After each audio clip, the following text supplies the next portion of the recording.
Hello everyone, आज हम बात करेंगे कि आपका फूड टेक्नोलॉजी के यूनिट 3 में कौन से इंपॉर्टेंट टॉपिक हैं जो आपको कवर करने हैं। तो फूड प्रोसेसिंग के बारे में मैंने आपको बता दिया था कि उसमें आपको क्या ध्यान रखना है जब उन टॉपिक्स को आप पढ़ोगे। अब हम बात करते हैं अनदर इंपॉर्टेंट टॉपिक की, तो जिसमें आपका आ जाता है फूड पैकेजिंग। ठीक है, ये आपका स्मॉल टॉपिक है बट कई बार यहाँ से आपके क्वेश्चंस जो हैं वो पिक कर लिए जाते हैं।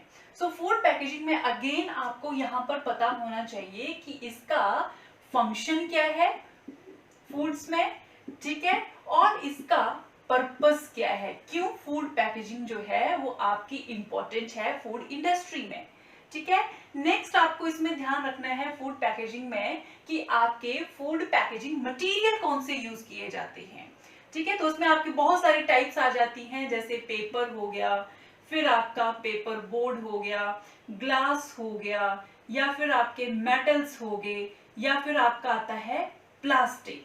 ठीक है, तो यहाँ पर आपका इंपॉर्टेंट है कि इन सब के बारे में आपको पता होना चाहिए।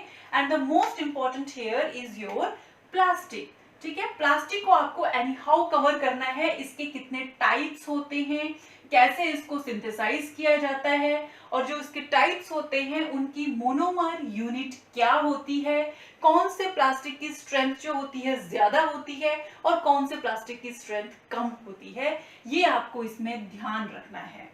ठीक है, तो ये हो गया पैकेजिंग मटेरियल के बारे में। इसके बाद आता है कि पैकेजिंग कंडीशंस कौन सी यूज की जाती हैं फूड पैकेजिंग के लिए। तो नेक्स्ट टॉपिक आपको जो इसमें ध्यान रखना है वो है आपका कि फूड पैकेजिंग के लिए असेप्टिक पैकेजिंग क्या होती है, राइट, फिर आपकी वैक्यूम पैकेजिंग क्या होती है, एंड आपका एमएपी एंड कैप के बीच में डिफरेंस क्या होता है। तो यहाँ पर आपके ये तीनों ही हॉटस्पॉट्स में आते हैं, यहाँ से क्वेश्चंस हर साल पूछा जाता है। तो एक क्वेश्चन आपका यहाँ से पिक हो सकता है, एक क्वेश्चन आपका यहाँ से पिक हो सकता है, और एक क्वेश्चन आज तक आया नहीं है बट देयर आर चांसेस कि आपका बेसिक प्रॉपर्टीज जो होती हैं फूड पैकेजिंग वहां से क्वेश्चन आ सकता है। ठीक है, तो इसके लिए रेडी रहना है। अगर आपने ऑलरेडी कवर कर लिया है देन इट इज गुड, अगर कवर नहीं किया है तो ये जो मैंने आपको टॉपिक बताए हैं इनको जरूर पढ़ना है गेट एग्जामिनेशन के लिए, क्योंकि यहां से आपके जो क्वेश्चंस हैं वो पिक कर लिए जाते हैं, that is sure. Okay, so that's all for the today, take care.